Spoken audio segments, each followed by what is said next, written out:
En la sala de psicomotricidad ocurren muchas cosas, como todos sabemos. Los niños sienten, los niños se mueven y los niños juegan. Y sobre el juego me gustaría pues, poder hacer esta presentación, ¿no? Bueno, la verdad es que el juego, todo el mundo sabe lo que es el juego, ¿no? Sería un poco absurdo descubrirlo en este momento, ¿no?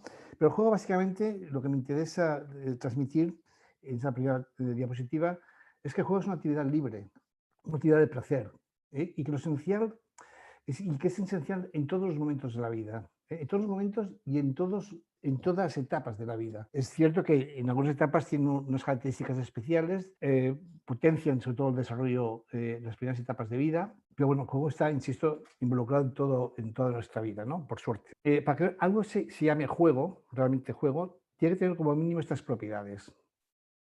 En primer lugar, que de placer. Placer de varios tipos. Aquí podríamos encontrarnos con el placer más primitivo, el placer del movimiento, de la acción, del contacto, de lo inmediato. Pero también un placer de dominio, el placer porque las cosas las hagamos mejor. Y ese placer de dominio también el juego tiene cosas que decir. El placer es una propiedad, pero también es muy importante la experiencia de libertad. Puede haber juego espontáneo. Puede haber juego propuesto, cuando el niño se anima a jugar aquello que le propones. Lo que no puede haber es juego impuesto. Eso ya es otra cosa. Eso ya es ejercicio, es trabajo, es otra cosa. Siempre es una experiencia de libertad el poder jugar. También es un proceso en el que el niño hace una inmersión y en sí mismo el juego tiene su utilidad. No busca otra cosa más que jugar ese momento, ¿no? Es centrarse en el aquí y ahora del juego, ¿no? También el juego evidentemente implica acción. El niño rincón que no participa, solamente observa, no está jugando, es espectador, pero no juega.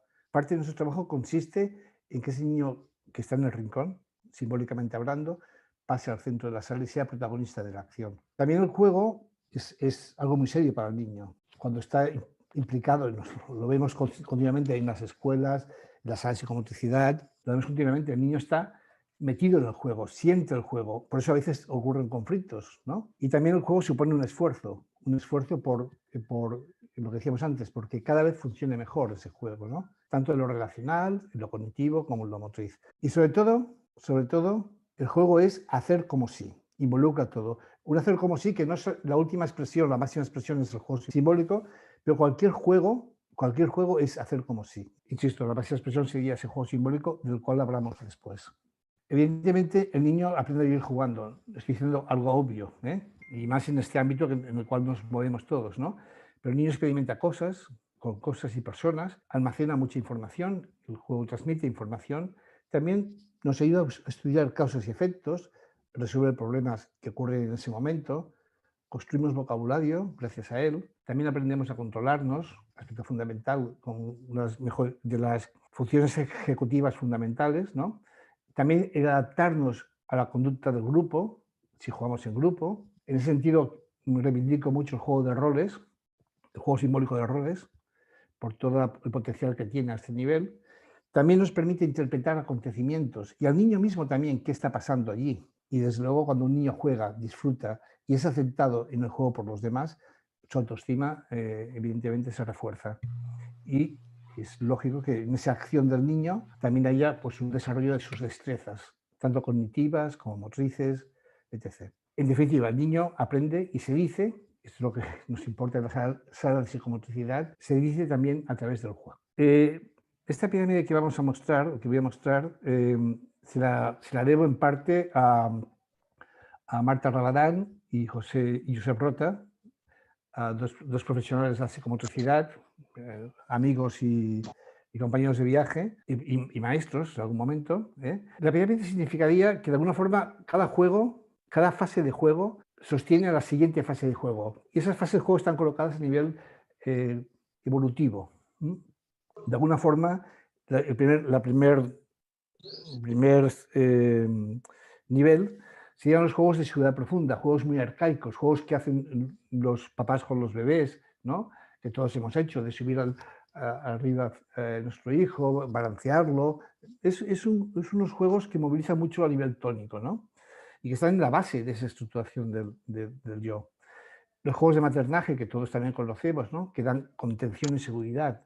Los juegos presimbólicos, que ayudan a empezar a organizar el mundo que nos rodea y el propio mundo interior, ¿no? Jugando con los polos, el aparecer, desaparecer, perseguir, ser perseguido, esconderse, ser encontrado, ¿no? Y que juegan con la reversibilidad. Y después vendrían los juegos simbólicos, en ese subir la pirámide, ¿no? Que ahí llegamos al apogeo del juego. En el juego simbólico se movilizan muchísimas cosas. Y dentro de esos juegos simbólicos, y la charla va a centrarse en esos temas, estarían los juegos afectivos fantasmáticos. Yo prefiero incluirlos dentro de este mundo del juego simbólico, pero darles un lugar aparte, por la carga emocional que tienen y porque trabajan aspectos muy profundos del sujeto, ¿no? Evidentemente, en las salas de psicomotricidad surgen más juegos, como son los juegos de normas, que van evolucionando, como juegos de cooperación y juegos de competición también.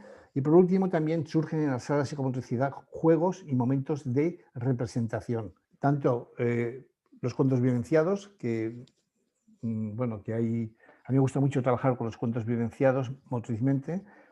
En la revista Iberoamericana de Psicomotricidad hay algunos artículos referentes al tema, bueno, si a alguien le interesa, creo que tiene mucho potencial en cuanto a las propuestas de juego psicomotriz, ¿no? Y para movilizar emociones, trabajar los miedos, etc. Bueno, este sería como las fases del juego, la evolución de las fases de juego que podemos utilizar los psicomotricistas, ¿no? O que debemos acompañar al niño los psicomotricistas.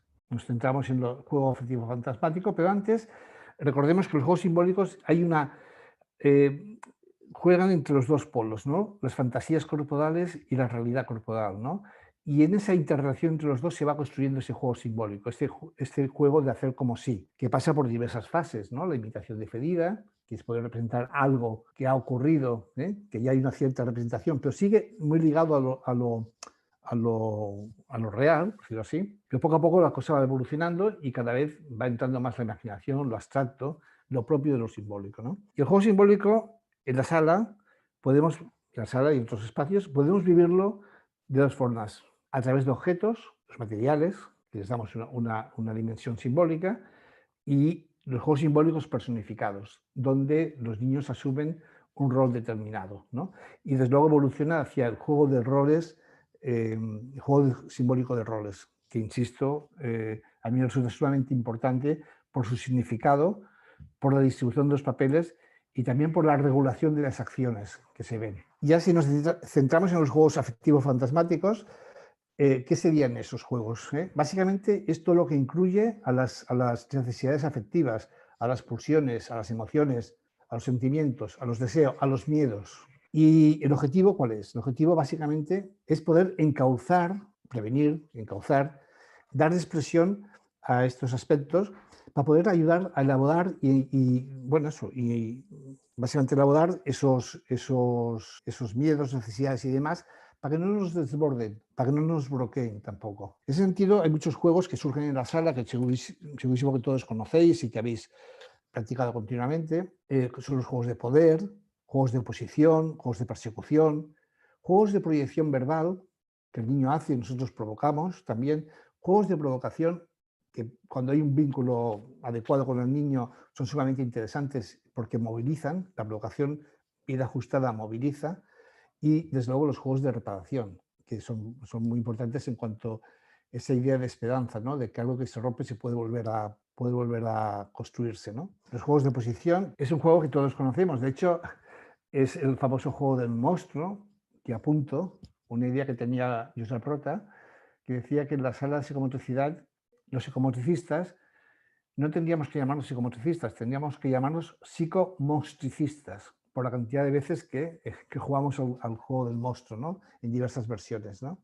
La idea, en este juego se moviliza lo bueno y lo malo, los procesos de identificación con el agresor, que ayuda a desdramatizar la situación y da seguridad al niño. También nos permite ver qué nivel de fantasía y realidad tiene el niño, de distinción entre la fantasía y la realidad tiene, y eso va a permitir ayudar a simbolizar, a llevar a coordenadas espaciotemporales todo el proceso, todos los miedos o fantasmas relacionados con la persecución. Y el jugar en sí mismo satisface al niño, provoca un cierto placer, de dominio sobre ese miedo a ser comido y de alguna forma alimenta el narcisismo, ¿no? También ese juego permite jugar situaciones peligrosas, ¿no? Donde el niño puede anticiparse, puede también esperar, a ver cómo reacciona, puede resolver. Es un juego muy interesante que, desde luego, aparte que es uno de los primeros juegos sociales que realiza el niño, ¿no? Los juegos afectivos fantasmáticos, por su potencia, hemos de jugarlos con bastante cuidado, ¿no? Estos juegos movilizan bastantes cosas. Movilizan una afirmación del yo, movilizan el mundo imaginario, movilizan las relaciones a tres, movilizan la complejidad de afectos y también, y especialmente, todos los miedos y angustias primarios que todos hemos tenido que ir elaborando, ¿no? Y esto supone que, aparte de las acciones y juegos que tengamos, es sumamente importante, fundamental, antes Montse lo ha comentado y yo lo reafirmo totalmente, y creo que todos los psicomotricistas lo reafirmamos, ¿no? La importancia de la actitud del psicomotricista, de esa formación personal que los que formamos reivindicamos, ¿no? Esa actitud del psicomotricista que se traduce en un acogimiento cálido, ¿no? De lo que está ocurriendo en ese momento, ¿no? Un ajuste a lo que está ocurriendo, una conciencia de las necesidades del protagonista, del niño, y de sus proyecciones en ese juego. Y también, por otro lado, posibilitar el desarrollo y lo que decíamos antes, la implicación del niño en el juego. Y una cosa que me parece importante: este trabajo sobre lo afectivo fantasmático no es un trabajo de un día y se acabó, es un trabajo sistemático, como puede ser un trabajo sistemático en la dimensión motriz o en la dimensión cognitiva. En la dimensión fantasmática, también ese trabajo sistemático ayuda a evolucionar. La repetición, cuando no es fijación, cuando es repetición, va perfeccionando, elaborando cada vez mejor ese juego, ¿no? Y desde luego siempre en ese marco lúdico donde el humor y la provocación que decíamos antes también tienen que estar presentes. Entre estos juegos simbólicos y dentro del juego simbólico afectivo fantasmático, yo destacaría especialmente el juego de la casa. El juego de la casa lo presenté en Montevideo hace 2 años, antes de la pandemia. Es un juego que todos reconocemos en las salas, uno de los juegos emblemáticos, ¿no? Lo pongo por lo que moviliza, como ejemplo de lo que moviliza este tipo de juegos, y también porque es un juego que al mismo tiempo es soporte de otros muchos juegos. Permite construir un dispositivo en el cual, por ejemplo, juegos de persecución van a poder darse, ¿no? En ese juego de la casa, cuando yo digo casa, a todos nos viene a la cabeza palabras, ¿no? Aspectos positivos, ¿no? Familia, hogar, tranquilidad, etc., ¿no? Pero al mismo tiempo también pueden venir otros aspectos no tan positivos, ¿no? Aspectos también vividos como negativos, en el cual los niños a veces nos hablan del vacío, de los problemas, de la inseguridad, del agobio, de la impotencia, que se sienten en la casa, la palabra casa. Pero el concepto de casa sobre todo nos mueve hacia algo muy, muy esencial, que la casa es un lugar de placer y seguridad, básicamente. Pero en ella se mueven dos conceptos en el cual vamos movilizando continuamente. Es el concepto de deseo de fusión y deseo de identidad. El equilibrio emocional está bien justamente en eso, en un equilibrio entre lo fusional y lo identificativo, ¿no? Y sobre una identidad.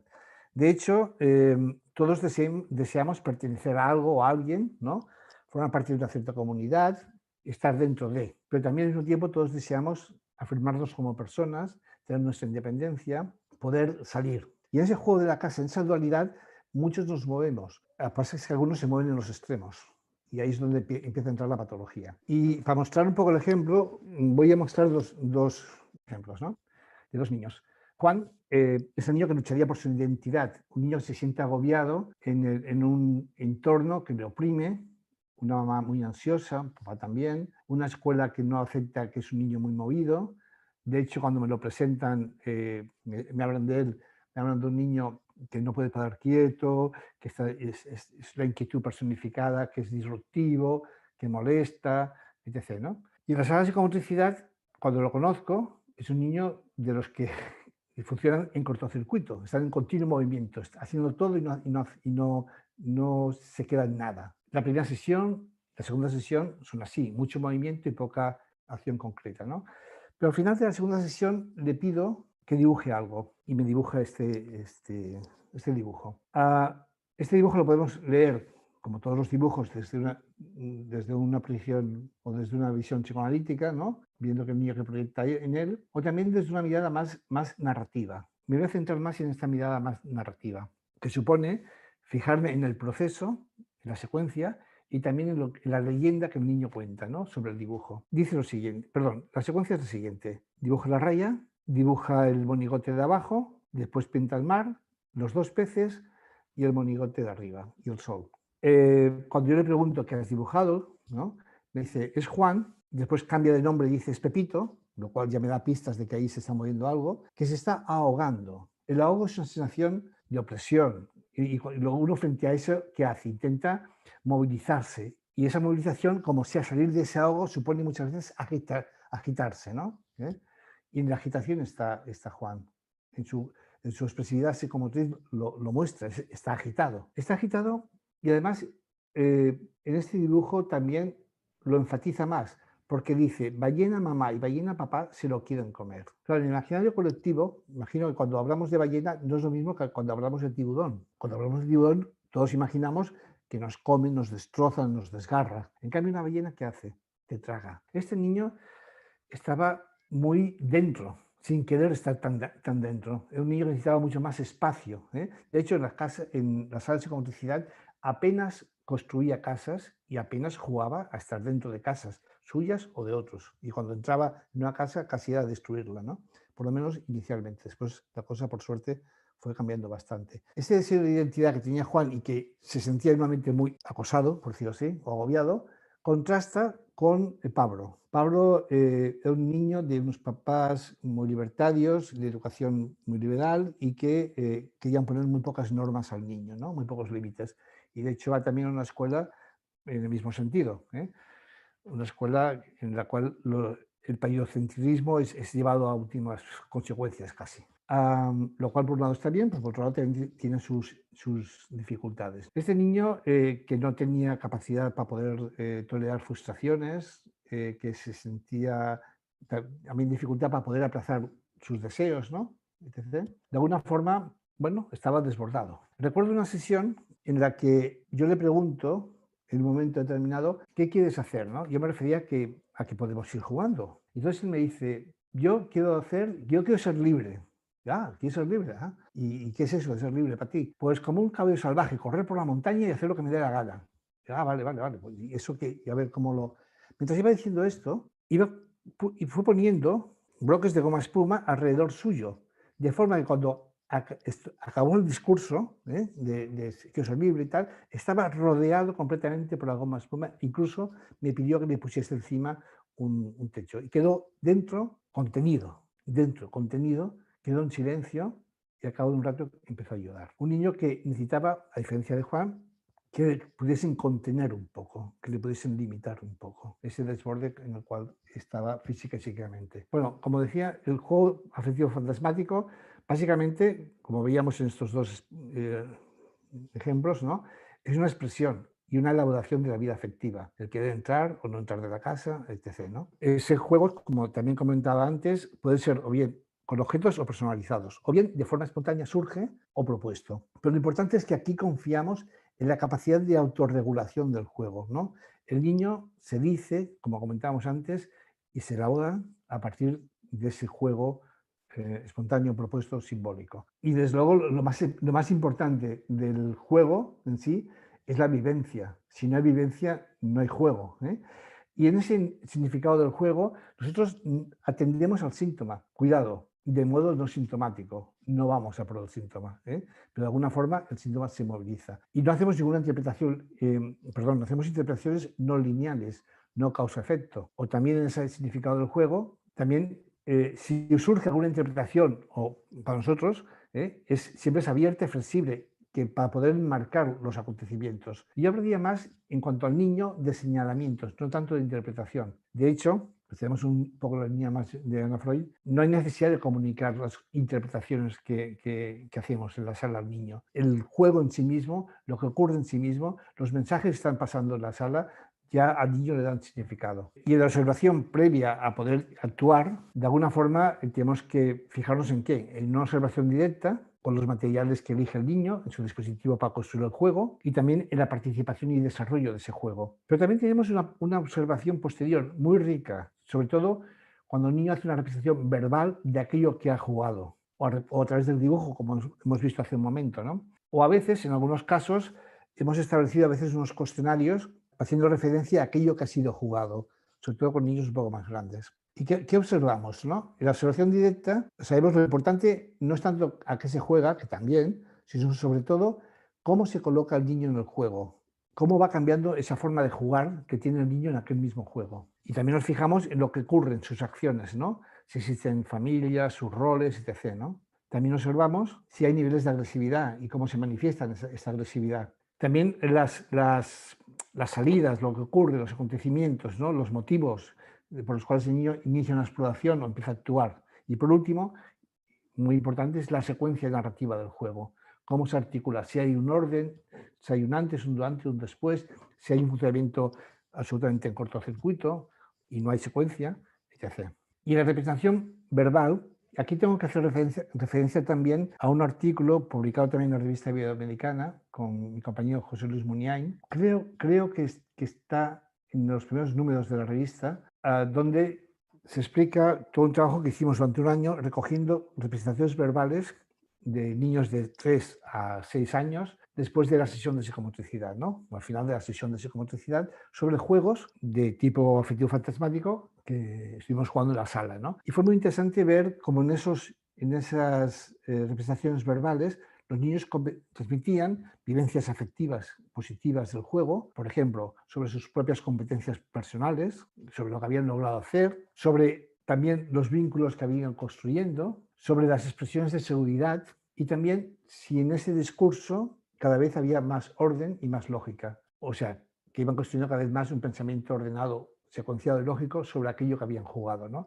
Entrando allí directamente por las funciones ejecutivas. Pero también verbalizaban y se veían en los juegos vivencias de tipo negativo, ¿no? Que habían habido vivencias de maltrato entre iguales, o en referencia hablaban de maltrato que habían podido sentir en otros momentos. También se hablaban de la sensación de prisión y de escaparse, de las vivencias de ausencia, de muerte, de abandono. Y también, evidentemente, surgían en esos comentarios, en esas representaciones verbales, temores profundos, los miedos, ¿no? Miedo a la muerte, miedo a la pérdida. Eran muy ricos estas representaciones verbales, ¿eh? Bueno, ¿y de qué estamos hablando? ¿De qué tipos de juegos? Supongo que los que voy a nombrar aquí los conocéis todos, ¿eh? Y los habéis jugado. Los juegos de persecución, los juegos de destrucción-construcción estarían dentro de este bloque de juegos afectivos fantasmáticos. Juegos de escondite y refugio. Los juegos de roles con dinámicas familiares, papá, mamá y todo lo que puede ocurrir alrededor de eso, ¿no? Juego de roles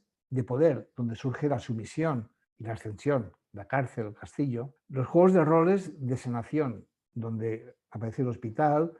Los juegos de muerte y resurrección, el famoso pum pum y yo me muero y después te resucito, ¿no? También los juegos de roles de relación, la ciudad, el comercio, los viajes, y también los juegos más propuestos, inducidos, ¿no? A través básicamente de cuentos vivenciados. Insisto que a mí es una de los temas que a mí me gusta plantear en la sala de vez en cuando, sesiones de cuentos vivenciados, aprovechando cuentos clásicos, por ejemplo, cuentos que movilizan la curiosidad, la imaginación, la identificación, la externalización fundamental, porque el niño jugando se ve de alguna forma en otro lugar.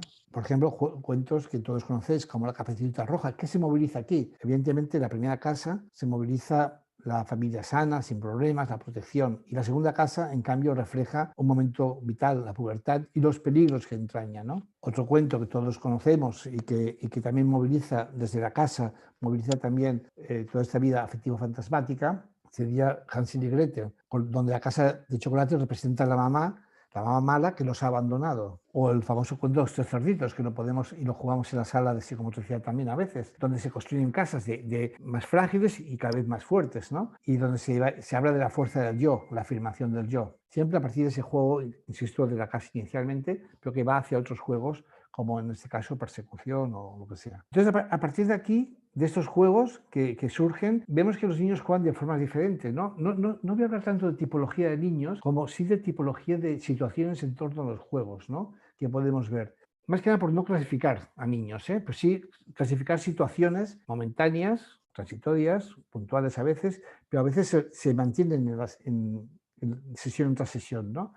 Y esa tipología puede ser a partir de la permanencia o variabilidad en las identificaciones del bueno, el malo, lo que sea. Podemos también clasificarlo de alguna forma a partir de la presencia en el juego, lo que decíamos, niños más presentes y niños más ausentes o más laterales, ¿no?, dentro del juego, o por el nivel de agresividad que se muestra en ese juego, o lo que más nos interesa en este momento es por la dimensión afectiva profunda. Y en ese sentido, ligando algo que antes se ha comentado también, ¿no?, todo el tema del apego, ¿no?, ligando con la teoría del apego, podríamos ver como 4 formas de actuar en la sala, con relación a este tipo de juegos, ¿no? Los niños que muestran seguridad, que es una mayoría, por suerte, ¿no?, en el juego. Entonces juegan con diversos roles, van cambiando, ¿no?, y viven bastante bien la fantasía y la realidad, ese punto intermedio. Pero hay otros niños que juegan desde el sufrimiento, aunque parezca extraño, que sufren porque han construido un dispositivo que alguien se lo puede romper, o porque están siempre muy pendientes con alerta, ¿no? O niños que están en la evitación, que nunca, no tienden a introducirse directamente con el juego, ¿no?, totalmente, ¿no? O los niños que juegan de forma muy desorganizada. Y sobre esto nos vamos a centrar un momento, sobre ese juego desorganizado. Voy a poner un ejemplo.